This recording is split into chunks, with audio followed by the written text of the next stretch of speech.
I'm here today with Patrick, and we are at T-Bird Jewels in Summerlin, and he is about to tell us all about their appraisal services. So can you tell us a little bit more about what you do when a customer brings their jewelry in for appraisal with you? Sure. Primarily, we like to sit down with a client and teach them about their own product first, help them to identify their own products and learn the history and age of the product. And if it's for appraisal for insurance, we need to help them to understand the whys and wherefores that an item may have a certain value.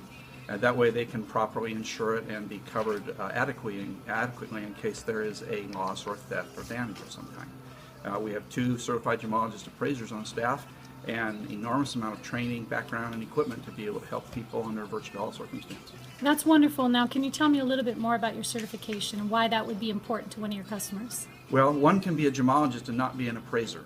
An appraiser needs to have a lot of background in value assessment theory, how insurance companies assess values, and what happens in the case of a claim.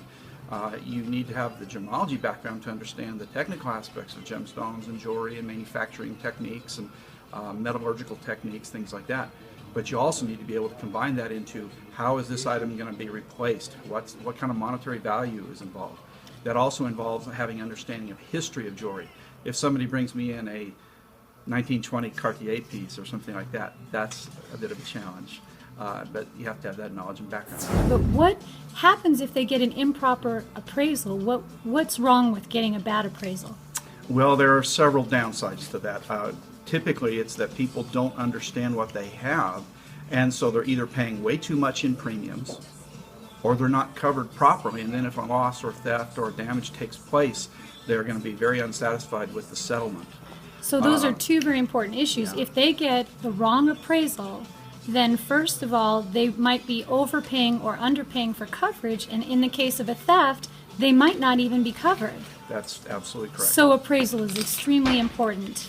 That's why they should come. Up to date. Up to An date. appraisal that's 10 years old is not going to do them much good because the markets change, availability of gemstones change, insurance companies change their policies. Right. So you have to stay on top of that. Well, thank you, Patrick, so much, and we will for sure let our customers know they need to come in and get up-to-date appraisals. Otherwise, they might not be covered, or worse still, they could be overpaying. Thank you Right. so much. Thank you.